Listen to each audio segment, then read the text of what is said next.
Hey guys, welcome back to Dual Sport YT. Thanks so much for tuning in.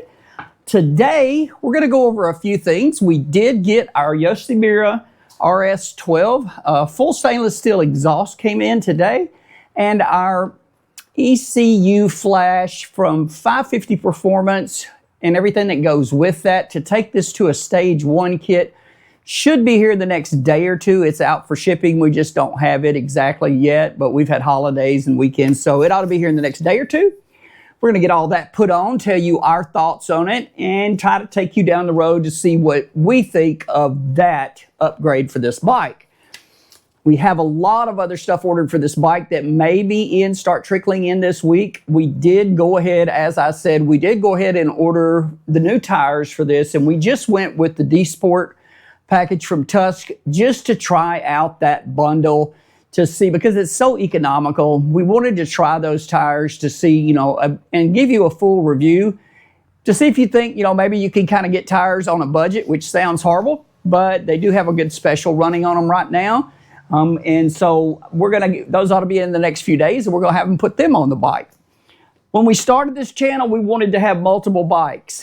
I had a deal agreement to buy a different bike besides this, and so I went out in search of this bike to have a counterpart.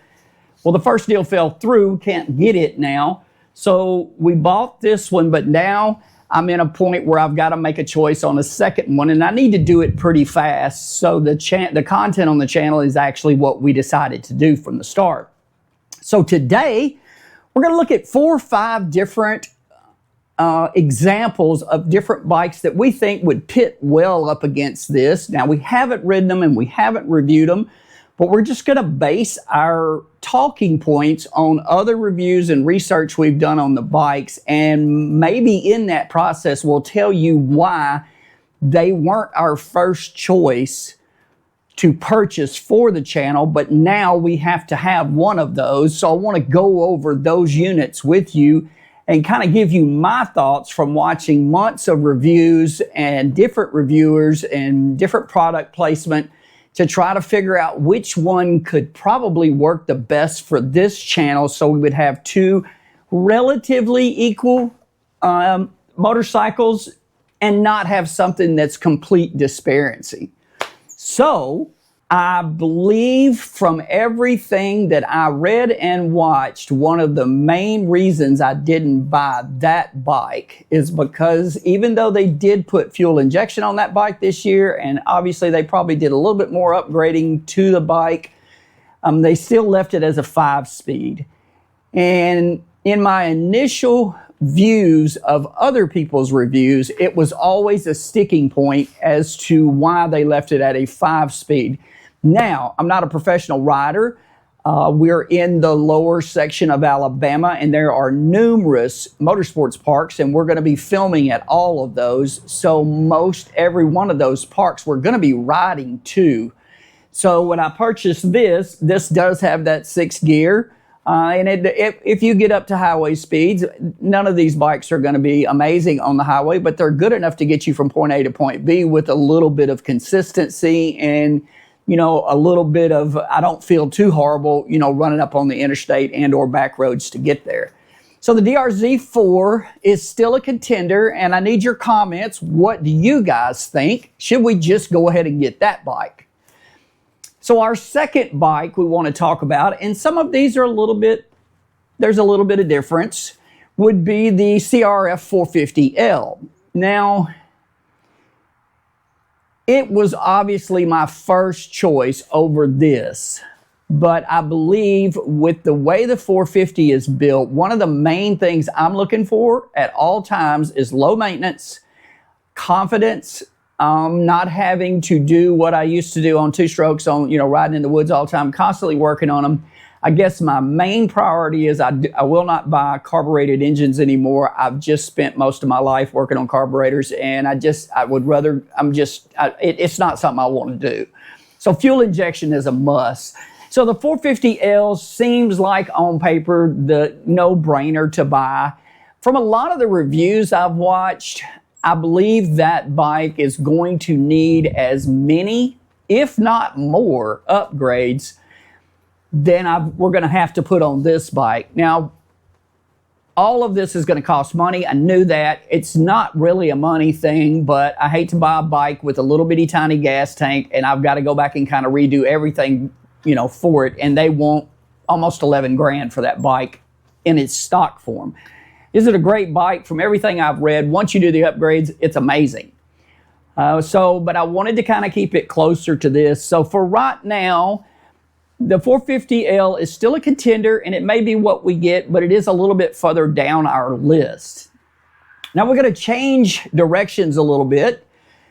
Well, I'll take that back. We're going to look at one more that's kind of an identical copy of this in a different color to a certain degree, and that would be the KLX 300. That would be the no-brainer bike to buy, because if you got the regular CRF and didn't get the Rally, those are really close to being kind of the same bike you get, you know, out of the factory, pretty close to the same money, and each one will need its own upgrades. And I really don't have a problem with the Kawasaki at all. I own other stuff with Kawasaki engines. I love them. They're good engines. I think the biggest drawback to the Kawasaki is it doesn't have any of the fairing, and I know I'd have to put that on there. We're going to have to go back and do the same thing. Got to put a tank pipes, an ECU flash. You're going to have to do everything, but they are at a lower price point, so maybe that ends up the way that we end up going on this. So that's the three that I feel like are kind of relative right now. And I've got two more, but I want to put in an honorable mention here. I originally started this channel to get the Reiju 307 because I thought the Reiju 307 and this bike would be very good to run side by side and compare. I have worked for months trying to get information outside of what you can get online, and today I finally got a call back from the people that import the bike, and it's their understanding that the bike has not passed a 50 state to where it's street legal in all 50 states. And until it passes that, the importer won't bring it into America. So there's going to be a chance that we're not going to see that bike till the end of 26, maybe into 27 here in America. So as much as I wanted that bike to just put these two side by side and to see if Reiju could do anything other than what they say, if they actually made a less expensive version of this Honda. And I think that's really important information for all the viewers. So that's what we were after. Now I have two more bikes, and I'm sure there's numerous other out there that I feel like are a little bit different than this bike, and they present different problems, but I feel like the channel could buy. And maybe those bikes are relatively close enough that we can kind of run comparisons. And one is the CFMOTO IBEX 450. Now that is a Chinese bike, Chinese made motor.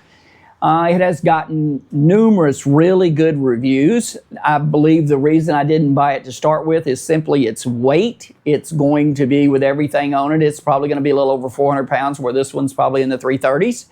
And to me, whenever you get out on trails, anything over 400 pounds kind of changes how you have to ride, or at least it does for me. I'm sure the IBEX is going to be really good getting to the trails, and I'm sure it's very capable on the trails. I just wanted to kind of stay away from that heavy of a machine running around in deeper sand where we are clay and sand. So the last bike we were looking at was the MOTO MORINI 450. And if you didn't know, the MOTO MORINI 450 does look a lot like the IBEX because it uses the same motor, but the rest of the design is from an Italian company, and it is a little bit different. It would be my choice between the CFMOTO and, you know, the MOTO MORINI if they were heads up. But once you get to looking at it, the MOTO MORINI does have a bigger gas tank, and for other reasons, it is a considerable bit heavier.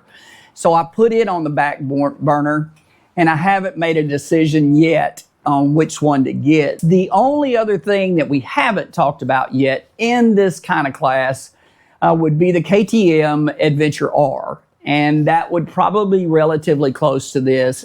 I've seen so many conflicting reviews on that bike, and some of the issues that it came out with, which they've probably fixed now, which weren't horrible issues, but they needed to be fixed if you're paying that much money for a bike out of the factory.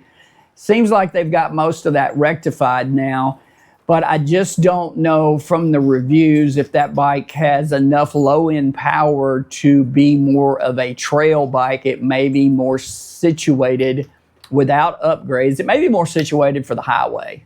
So we've talked about all that stuff. So if you don't mind, make sure you comment, man. Tell us what you think. We've got to buy a bike in the next few days.